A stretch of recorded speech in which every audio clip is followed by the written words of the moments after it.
Yun, mapagpalang araw mga idolo. Ayan, so maraming nagtatanong sa akin, paano daw hinangin yung aluminum? Napakasimple lang hinangin yung aluminum, idolo. Basta alam mo yung procedure, mga idol. Ano? So, ngayon may gagawin tayo. No? May job order sa akin ngayon sa segundo. So, magre-repair tayo nito. So, ito, aluminum to, dol. Sa welding pump to. Oh. So, bale, nasira, dol. Nasira kasi binabalibag. Kaya yun, re-repair natin. Dito na-repair ko na. Na-repair ko na yan doon, na-welding ko na. So, i-share ko sa inyo kung paano natin ihinangin to. Bali, yung gamit nating electrode dito ay ito. Oh, Alumin 351N, Unitor brand mga idol. Idol, kapag welding ng aluminum doll, may dalawang bagay ka lang na kailangan mong i-maintain. Una, arc length. Pangalawa, travel speed. Kasi, yung aluminum na electrode doll, mabilis tong malusaw, mga idol. So, kailangan dito, timing yung travel speed mo, saka naka-maintain yung arc length mo, mga idol. Kasi pag hindi mo nagawa yon, hindi ka makakapag-welding ng maayos gamit itong aluminum. So, yun ang kailangan mong ayusin. Kailangan mong i-maintain arc length at saka travel speed.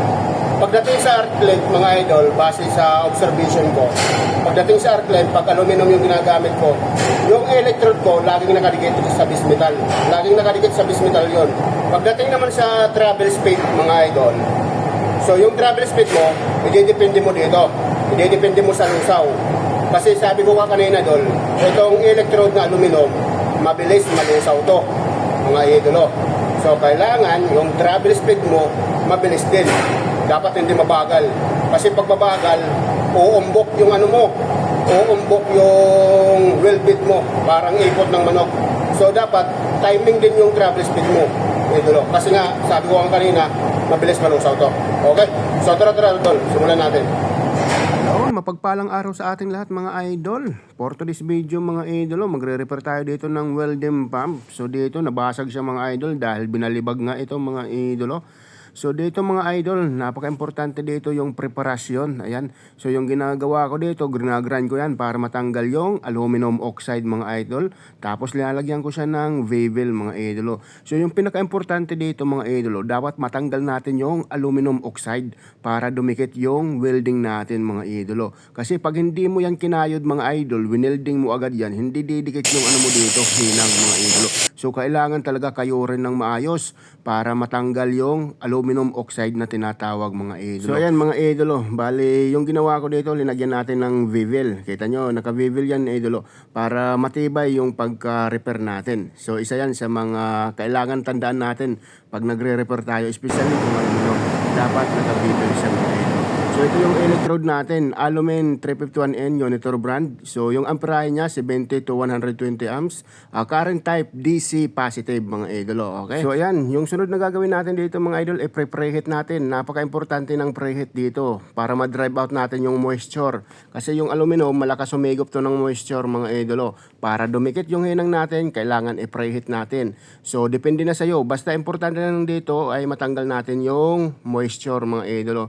So dito nga mga idolo, itinaking muna natin kasi nga i-repair natin to para hindi gumalaw once na full weld natin. So itataking muna natin. Ayan, nakataking na siya mga idolo. So ayan mga idol, keep on mind lang mga idol, bago tayo maghinang ulit mga idol, siguraduhin natin na malinis yung ihinangin natin, especially kung aluminum, dahil napakamasilan nitong electrode na to mga idol. Para iwas porosity mga idolo, kailangan malinis na malinis talaga bago mo hinangin ulit mga idol.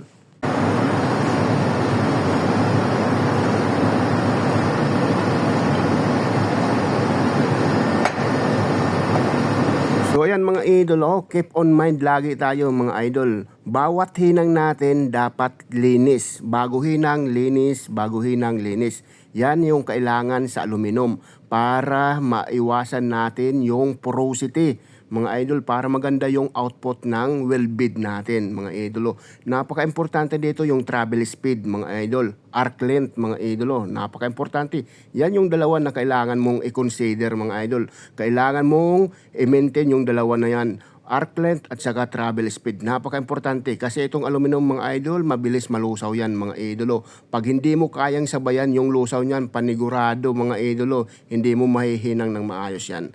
So ito na yung output ng ano natin ginawa. Oh, kita nyo naman yung output mga idol. So matibay na yan mga idol. So yan na mga idol, may bago na namang sisirain yung mga kasama natin dito sa barko.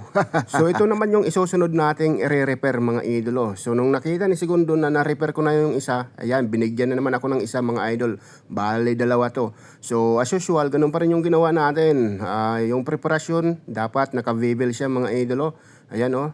Tapos i-grind mo yung surface mga idol para matanggal yung aluminum oxide. Kasi pag hindi natanggal yung aluminum oxide, hindi mo maihinang ng maayos yan. Pagkatapos, siyempre i-preheat mo. Napaka-importante ng preheat dito para ma-drive out yung moisture mga idolo. Ganun lang kasimple mga idolo. Siyempre, itaking muna natin kasi nire-repair nga natin to para maganda yung pagka-repair natin mga idol, parang original lang. So, kailangan muna natin itaking mga idolo para pag pinulweld natin, hindi siya gagalaw mga idolo, di ba? Ganun lang ka basic mga idolo. So napakadali lang naman talaga hinangin itong aluminum mga idol. So kailangan mo lang mag-practice mga idolo kasi mahirap talaga kontrolin itong aluminum electrode. So ayan kita nyo naman yung preparasyon natin mga idol, naka-bevel tapos may gap. Napakagandang hinangin yan mga idol. Talagang magpe-penetrate yung ano natin dyan, yung welding. Kita nyo, may gap siya dol. Magpe-penetrate yung welding natin. Maganda yung pagka-repair pag ganyan mga idol. Matibay na matibay, garantisado mga idol. Hindi kayang gawin ng hapon yan. So ayan nga mga idol, syempre, lagi kong sinasabi sa inyo, pag aluminum, hinang, linis mga idol. Huwag mo nga hayaan na hinangin mo na hindi mo lilinisan. Huwag dol. Kasi magkakaroon yan ng porosity. Lagi mong tatandaan, hinang, linis. Ganyan lang kabasic yan idol. No? Siyempre, lagi mong tatandaan yung travel speed at saka yung arc length. Napaka-importante ng dalawa na yan pagdating sa aluminum. Lagi kong sinasabing sa inyo mga idolo, yung aluminum mabilis malusaw. Kaya dapat, kailangan masabayan mo yung electrode na to mga idolo. Parang asawa mo lang yan, natupakin, di ba? Pag yung asawa mong tupakin, pag hindi mo nasabayan, for sure, hiwalay yung mapupuntahan nyo. So ito na yung output natin mga idolo. Kita nyo naman, oh. Kita nyo naman mga idol, ay talaga naman, oo, kita mo mga idol, oh. Suwabing mga idol.